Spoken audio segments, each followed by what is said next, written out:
APTS Telugu news కి స్వాగతం. Bulletin లో హెడ్లైన్స్ చూద్దాం. మన పార్టీ అభ్యర్థులను ఆశీర్వదించి ఫ్యాన్ గుర్తుకు ఓటు వేసి అత్యధిక మెజారిటీతో గెలిపించాలని కోరుతున్న సీఎం వైఎస్ జగన్. బంగ్లా రాజకీయాలతో బీసీ బిడ్డను ఓడించిన బీజేపీ నేతలకు బీసీ ఓట్లు అడిగే అర్హత ఎక్కడుంది? ముఖ్యమంత్రిని హెచ్చరిస్తున్న రైతుకు బోనస్ ఇవ్వండి, మేం ఎన్నికల సంఘానికి ఫిర్యాదు చేయం కేసీఆర్. అధికారంలోకి రాగానే ఈ చట్టం రద్దు చేస్తాం చంద్రబాబు నాయుడు. భీమిలి తెలుగుదేశం పార్టీ కార్యాలయం మహిళల కోలాహలంతో నిండిపోయింది. మునుపెన్నడూ లేని విధంగా మాజీ మంత్రి భీమిలి టీడీపీ ఎమ్మెల్యే అభ్యర్థి గంటా శ్రీనివాసరావు సతీమణి గంటా శారద ఈసారి ప్రచార బాధ్యతలను భుజంపై వేసుకున్నారు. స్వయంగా ఆమె రంగంలోకి దిగారు. దీంతో తొలి రోజే మహిళల నుంచి ఎనలేని ఆదరణ లభించింది. భీమిలి టీడీపీ కార్యాలయంలో నిర్వహించిన ఆత్మీయ సమావేశానికి తండోపతండాలుగా మహిళలు తరలి వచ్చారు. గంటా శ్రీనివాసరావును టీడీపీ విజయాన్ని కాంక్షిస్తూ ఆమె మాట్లాడిన విధానం అందరినీ ఆకట్టుకుంది.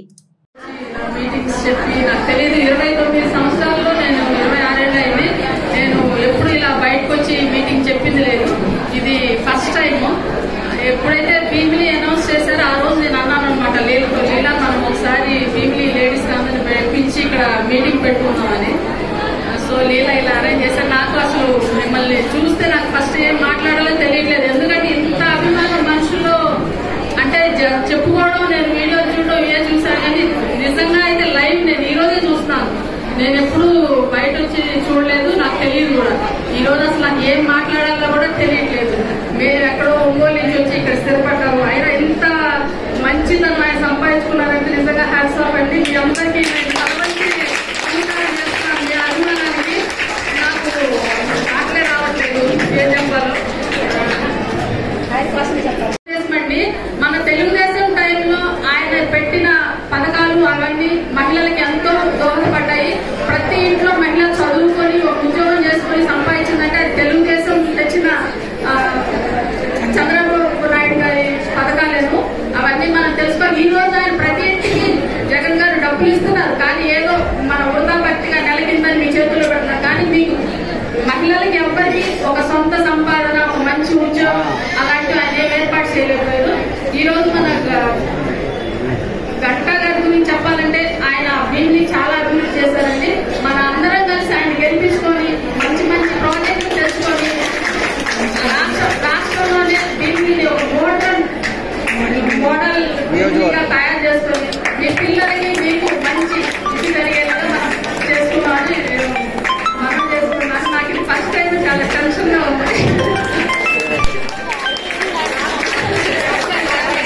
జగన్ ఇచ్చే ₹1,00,000 చూస్తున్నారు, కానీ జగన్ ఒక సంస్థ తీసుకొచ్చి ఇక్కడ ప్రతి ఇంటికి ఒక ఉద్యోగం ఇచ్చి అది చేస్తుంటే అందరు చాలా ఆనందపడేవాళ్ళు. అది ఆయన చేయలేదు. ఆయన ప్రతి ఇంటికి లక్షిస్తున్నాడు, ఆయన ఒక 9 లక్షలు తీసుకున్నాడు అనేది న్యాయమైన గమనించట్లేదు. ప్రతి మనిషికి ఉద్యోగం ఉంటే ప్రతి నెల 30-40 ఇచ్చినా ఆనందపడతారు. ఆ ఇదనే ఇప్పుడు ఆయన పెట్టిన పథకం ఏంటంటే ఈ వైఎస్ఆర్ చేయూత అవన్నీ పెట్టారు. ఈ 4 సంవత్సరాలు వచ్చినట్టున్నాయి. ఈ 4వ సంవత్సరం అనేదో అదే నొక్కితే డబ్బులు పడతారు. సో మీ అమూల్యమైన ఓటు ఈసారి మన గంటా గారికి వేసి మీరు గంటా గారిని గెలిపించి అత్యధిక మెజారిటీతో మన రాష్ట్రాన్ని సీఎం చేసి భారతాన్ని ఎంపీ చేసి మీ ఓటు మిమ్మల్ని కాపాడుకోవాలని నేను కోరుకున్నాను. చాలా చాలా థ్యాంక్స్ అండి దేవుని ప్రజలకి. నేను మళ్ళీ గెలిచినప్పుడు వచ్చి విజయోత్సవ ర్యాలీ మనం చేసుకున్నాం తప్పకుండా. మన పార్టీ అభ్యర్థులను ఆశీర్వదించి ఫ్యాన్ గుర్తుకు ఓటు వేసి అత్యధిక మెజారిటీతో గెలిపించాలని కోరుతున్న సీఎం వైఎస్ జగన్. ఈరోజు ఈ జిల్లాకు సంబంధించి మన పార్టీ తరఫున నిలబడతా ఉన్న అభ్యర్థులను ఒకసారి మీ అందరికీ కూడా పరిచయం చేస్తున్నాను. మీ అందరి చల్లని దీవెనలు, ఆశీస్సులు ఆ అభ్యర్థులపై ఉంచవలసిందిగా కోరుతా ఉన్నా. మీ ఎంపీ అభ్యర్థిగా నా చెల్లెలు, మీలో ఒకరు అతి సామాన్యురాలు నా చెల్లెలు ఉమాబాల నిలబడతా ఉంది. మీ చల్లని దీవెనలు ఆశీస్సులు నా చెల్లిపై ఉంచవలసిందిగా మీ అందరితో కూడా ప్రార్థిస్తా ఉన్నాను. భీమవరం నుంచి మీ లోకల్ హీరో సిరన నిలబడతా ఉన్నాడు. మంచివాడు, సౌమ్యుడు, మీ అందరికీ కూడా మంచి చేస్తాడు. రాబోయే రోజుల్లో ఇంకా ఇంకా మంచి కూడా నేను చేయిస్తా. సిరన్నకు మీ అందరి చల్లని దీవెనలు ఆశీస్సులు సిరన్నపై ఉంచవలసిందిగా సవినయంగా కోరుతా ఉన్నా. తాడేపల్లిగూడెం నుంచి కొట్టను నిలబడతా ఉన్నాడు. మంచివాడు, సౌమ్యుడు, కాస్త అప్పుడప్పుడు కొద్దిగా నోరు కొంచెం కటువు అనే పేరుంది, కానీ మనసు మాత్రం వెన్న. మంచి చేస్తాడు. మీ అందరికీ మీ అందరి చల్లని దీవెనలు ఆశీస్సులు కొట్టన్నపై కూడా ఉంచవలసిందిగా సవినయంగా ప్రార్థిస్తా ఉన్నా. ఆచంట నుంచి రంగరాజన నిలబడతా ఉన్నాడు. మంచివాడు, సౌమ్యుడు, తాను కూడా మీ అందరికీ మంచి చేస్తాడన్న నమ్మకం నాకు సంపూర్ణంగా ఉంది. నిజంగా జెంటిల్మెన్ అని కూడా చెప్పొచ్చు. మీ చల్లని దీవెనలు ఆశీస్సులు అన్నపై ఉంచవలసిందిగా సవినయంగా కూడా కోరుతా ఉన్నా. ఉండి నుంచి నరసింహరాజన నిలబడతా ఉన్నాడు. నిజంగా చాలా మంచోడు. దాని గురించి నేను ఎప్పుడూ అంటా ఉంటా, నరసింహరాజన్న మరీ అంత మంచితనం చాలా చాలా తక్కువ మందిలో ఉంటుందని. నరసింహరాజన్నను మీరు ఆశీర్వదించండి. మీ చల్లని దీవెనలు ఆశీస్సులు అన్నపై ఉంచవలసిందిగా ప్రార్థిస్తా ఉన్నా. పాలకొల్లు నుంచి మళ్ళీ మీలో ఒకడు అతి సామాన్యుడు గోపి నిలబడతా ఉన్నాడు. మీ చల్లని దీవెనలు ఆశీస్సులు గోపిపై ఉంచవలసిందిగా మీ అందరినీ కూడా ప్రార్థిస్తా ఉన్నా. మంచి చేస్తాడు అన్న సంపూర్ణ నమ్మకం, విశ్వాసం నాకున్నాయి. తణుకు నుంచి కారుమూరి నాగేశ్వరరావు నిలబడతా ఉన్నాడు. మనిషి గంభీరంగా కనిపిస్తాడు, కానీ మనసు మాత్రం వెన్నే. మీ అందరి చల్లని దీవెనలు ఆశీస్సులు అన్నపై కూడా ఉంచవలసిందిగా సవినయంగా ప్రార్థిస్తా ఉన్నా. నర్సాపురం నుంచి ప్రసాద్ నిలబడతా ఉన్నాడు. నాకు మంచి స్నేహితుడు అని కూడా చెప్తా. నిజంగా మంచివాడు, మనిషిలో క్యారెక్టర్ ఉంది. ఇలాంటి వాడు రాజకీయాలలో ఏ పొద్దైనా కూడా ప్రజలకు మంచి చేస్తాడు. చేయగలిగిందంతా కూడా మంచి చేశాడు. రాబోయే రోజుల్లో ఇంకా మంచి కూడా చేస్తాడు, చేయిస్తా. మీ చల్లని దీవెనలు ఆశీస్సులు ప్రసాద్పై కూడా ఉంచవలసిందిగా సవినయంగా ప్రార్థిస్తా ఉన్నా. ఇక మన గుర్తు అక్కడో ఇక్కడో ఎక్కడో ఎవరైనా మర్చిపోయి ఉంటే మన గుర్తు ఫ్యాను అక్క, మన గుర్తు ఫ్యాను. బంగ్లా రాజకీయాలతో బీసీ బిడ్డను ఓడించిన బీజేపీ నేతలకు బీసీ ఓట్లు అడిగే అర్హత ఎక్కడుంది? ఇవాళ కుర్మ యాదవ్ సోదరులు ఆనాడు కేసీఆర్ ఎవరికి సరైన ప్రాతినిధ్యం ఇవ్వకపోతే నేను ఆలోచన చేసి మా మహబూబ్నగర్ జిల్లా నుంచి కుర్మ యాదవ్ సోదరులు ఎక్కువ మంది ఉన్నారు, వాళ్ళ ప్రాతినిధ్యం ఉండాలని నడిగడ్డ, గద్వాలు కోటలో సరిత తిరుపతయ్యను ఒక కుర్మ యాదవ్ బిడ్డను నేను ఎమ్మెల్యేగా టికెట్ ఇచ్చి గెలిపించడానికి ప్రయత్నం చేస్తే గద్వాల కోటలో కుట్ర చేసి కుతంత్రాలు అన్నీ బీఆర్ఎస్ బీజేపీ ఏకమైపోయింది. ఆనాడు చీకటి ఒప్పందం చేసుకొని అప్పటి వరకు తగాదాలు ఉన్నాయి మాకు, మా ఇంటి మీద కాకి ఇంటి మీద వాలదు అని చెప్పిన వాళ్ళు ఇవాళ మామ అల్లుళ్ళు ఒక్కటైపోయి కుమ్ముక్కు రాజకీయాలు వేసి ఒక సరితను, ఒక ఆడబిడ్డను, ఒక కురువ యాదవ్ ఆడబిడ్డను మామ అల్లుళ్ళు ఏకమై అర్నమ్మ నాయకత్వంలో బీజేపీ ఓట్లని బీఆర్ఎస్ కేసి 5,000 ఓట్ల తక్కువ మెజార్టీతోని ఇవాళ ఆడబిడ్డను ఓడగొట్టారు. నిజంగానే సరితమ్మ గెలిచినుంటే ఇవాళ మంత్రివర్గంలో మంత్రి అయ్యేది యాదవ్ సోదరులారా. కేసీఆర్ మంత్రివర్గంలో మహిళలకు స్థానం లేకుండే. మన మంత్రివర్గంలో సీతక్క ఒక ఆదివాసి బిడ్డకు, కొండా సురేఖ ఒక బలహీన వర్గాల బిడ్డకి ఇచ్చినాం. సరితమ్మ గెలిచినుంటే ఇవాళ మన మంత్రివర్గంలో మంత్రి అయ్యి ఉండేది.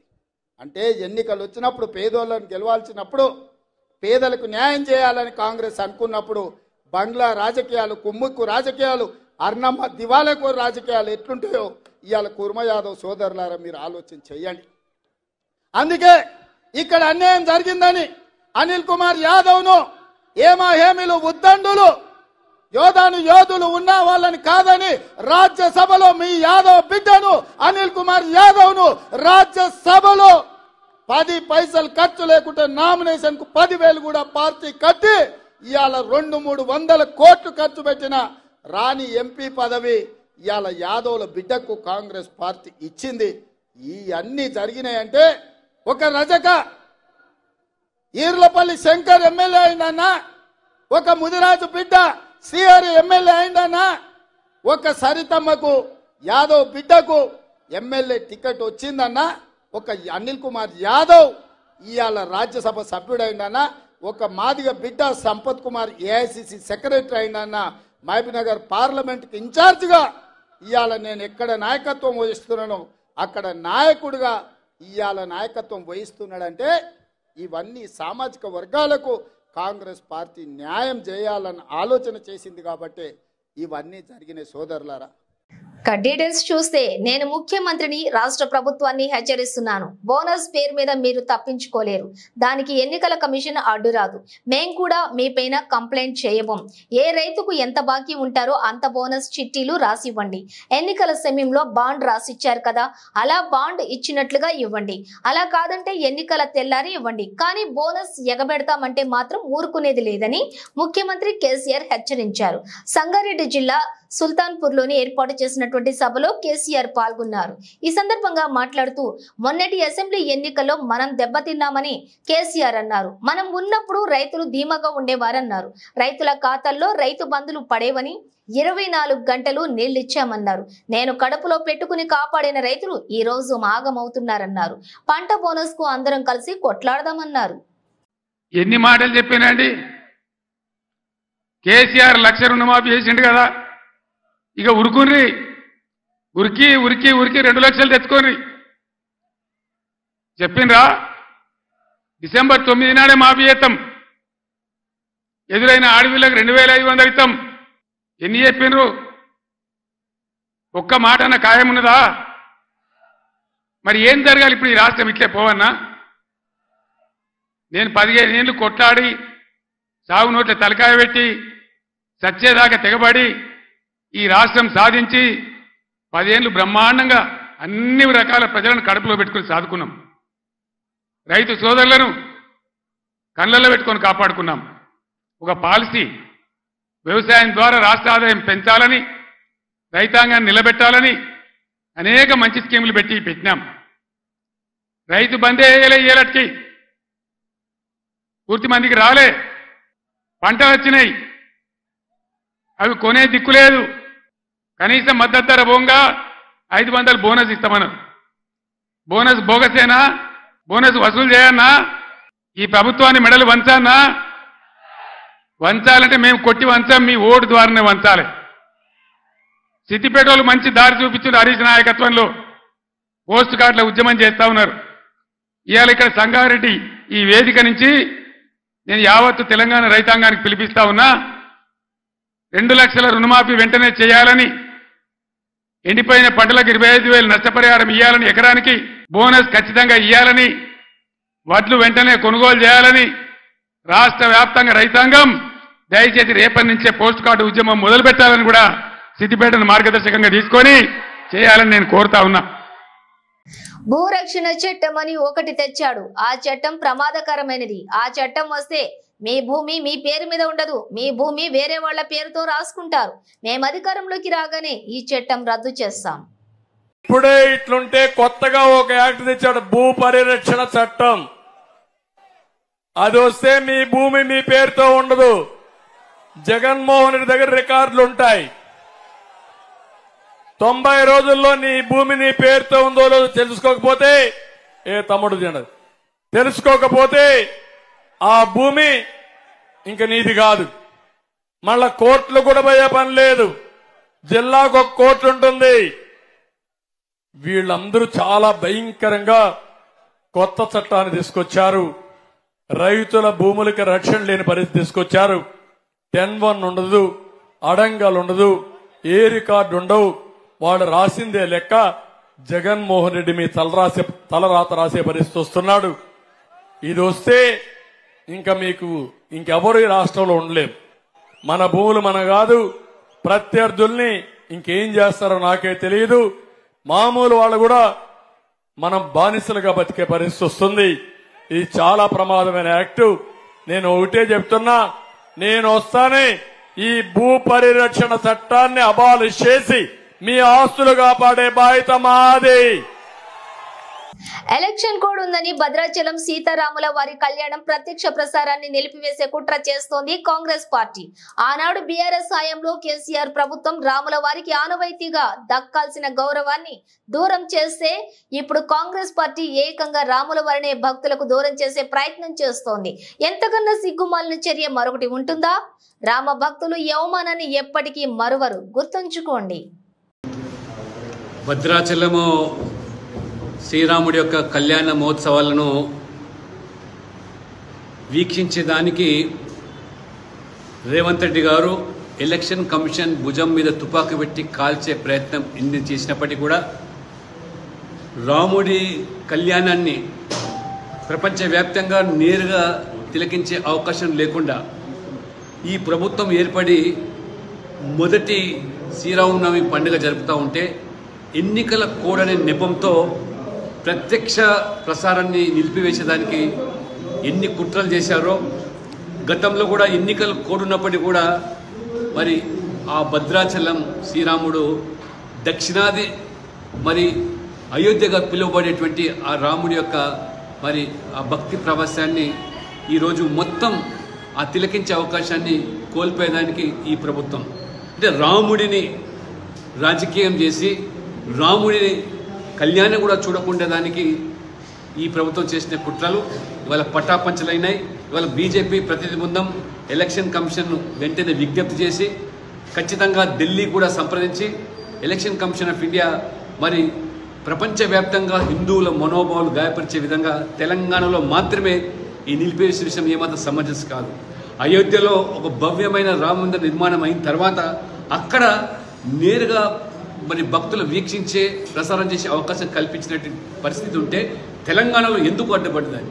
కాబట్టి ఈ ప్రభుత్వం హిందువులను ఏ రకంగా అవమానపరిచిందో అంటే శ్రీరామనవమిని కూడా చూసేదానికి అవకాశం లేకుండా చేసిందో ఈసీ చంపపెట్టి లాంటి వాళ్ళ నిర్ణయాన్ని తీసుకోవడం ఇది శుభపరిణామంగా, ఇది రామ భక్తుల విజయంగా నేను భావిస్తూ మొత్తం హిందువులందరూ కూడా శుభాకాంక్షలు, అభినందనలు.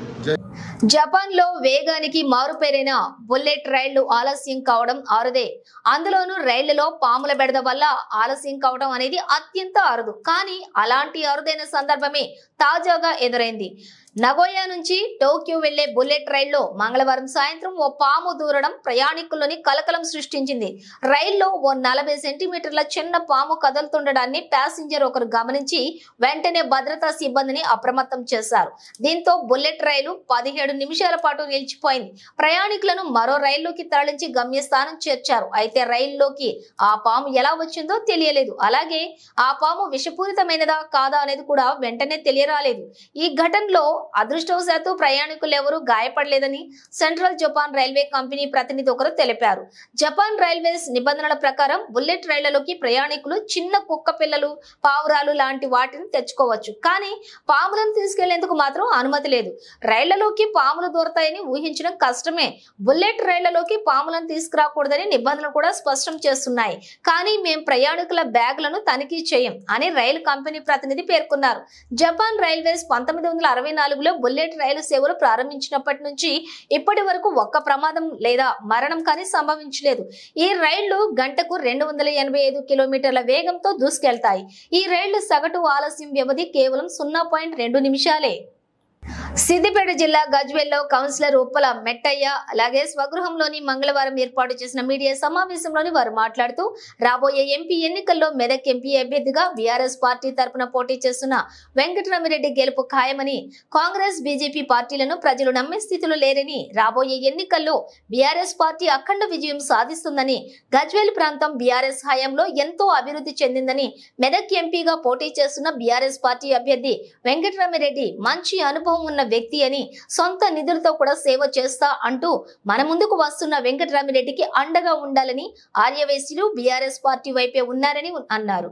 కులమత భేదాలు లేకుండా, వర్గ భేదాలు లేకుండా అందరికీ సహాయ సహకారాలు చేస్తున్న అభ్యర్థన మన మెదక్ పార్లమెంట్ అభ్యర్థి వెంకటరామిరెడ్డి అన్నారు. మెదక్ లో గెలిచేది టీఆర్ఎస్ పార్టీ వెంకటరామిరెడ్డి అన్నారు. గత కేసీఆర్ హయాంలో గజ్వేల్ అభివృద్ధి 50 సంవత్సరాల ముందుకు వెళ్లిందని అన్నారు. గజ్వేల్ అభివృద్ధి హైదరాబాద్ తో కోకాపేటతో పోటీ పడిందని అన్నారు. రైతాంగం కోసం కొండపోచమ్మ సాగర్, మల్లన్న సాగర్ లాంటి ప్రాజెక్టుల నిర్మాణం చేసి రైతులకు మండు టెండర్లో సైతం సాగునీరు అందించిన ఘనత కేసీఆర్ కే దక్కిందన్నారు. గజ్వేల్ పట్టణంలోని 150 కోట్ల రూపాయల తోటి అండర్ గ్రౌండ్ డ్రైనేజీ నిర్మాణ పనులు జరిగాయన్నారు. గజ్వేల్ చుట్టూ రింగు రోడ్డును దాదాపు 200 కోట్లకు పైగా రూపాయలతో రింగు రోడ్డు ఏర్పడిందన్నారు. గజ్వేల్ పట్టణంలో అన్ని వార్డులలో సీసీ రోడ్ల నిర్మాణం జరిగిందన్నారు. గజ్వేల్ నియోజకవర్గంలో డబుల్ రోడ్లు దర్శనమిస్తున్నాయన్నారు. చేసే వ్యక్తి, మంచి సౌహృదయమైనటువంటి వ్యక్తి, అలాంటి వ్యక్తి మనకు అవసరం. అలాంటి వ్యక్తిని కూడా ఎన్నుకోవడం కేసీఆర్ గారికి నిజంగా హృదయపూర్వక ధన్యవాదాలు తెలియజేస్తూ, అతన్ని గెలిపించుకోవడంలో ఖచ్చితంగా మెదకులో పార్లమెంట్ అభ్యర్థి అతనే గెలుస్తున్నాడు. అది తప్పకుండా గెలిచేదే, కానీ మెజార్టీ కోసమే మాట్లాడుకోవడం జరిగింది. అందరికీ నమస్కారం. గజ్వేల్ లోపల, గజ్వేల్ ప్రాంతం ఎంత డెవలప్ అయిందంటే ఒక బీఆర్ఎస్ ప్రభుత్వంలో ఒక 50 సంవత్సరాల ముందుకు వెళ్ళిపోయింది. మంచి కార్యక్రమం చేయడంలో కానీ, ఎన్ని కార్యక్రమాలు చేయడంలో కానీ వెనక ముందు లేకుండా గజ్వేల్ ప్రాంతం ఒక హైదరాబాద్ లాగా నిర్ణయించబడ్డది. చాలా డెవలప్ అయింది. అందులో భాగంగా ఈరోజు మనకు పంటల కోసం కొండపోచమ్మ సాగర్ అయితేనేమి, తర్వాత మల్లన్న సాగర్ అయితేనేమి, ఈ ప్రాంతం అంతా సుభిక్షంగా ఉండాలని, ఈ ప్రాంతం అంతా ఆనందంగా ఉండాలని, రైతులు సంతోషంగా ఉండాలని మంచి ప్రాజెక్టులు కట్టడం జరిగింది.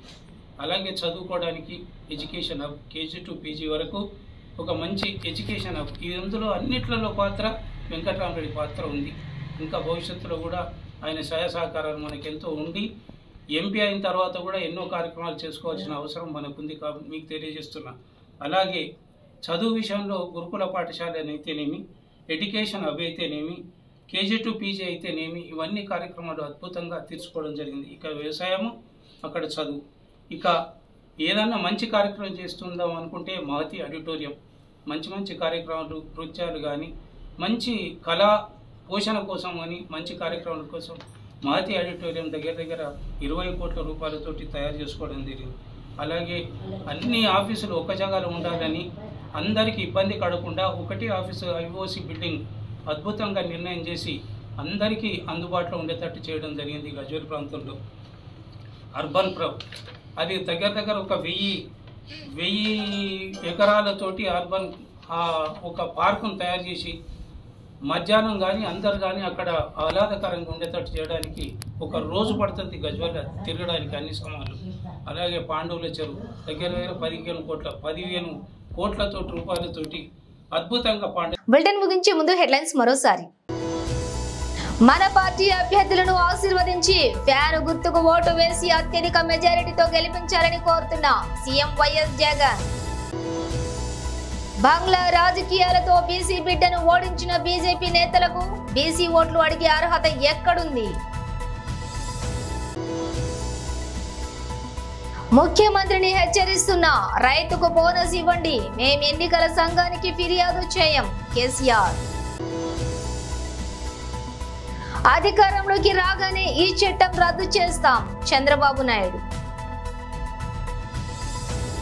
ఇవి బులెటిన్ విశేషాలు. మరో బులెటిన్తో మళ్ళీ కలుద్దాం.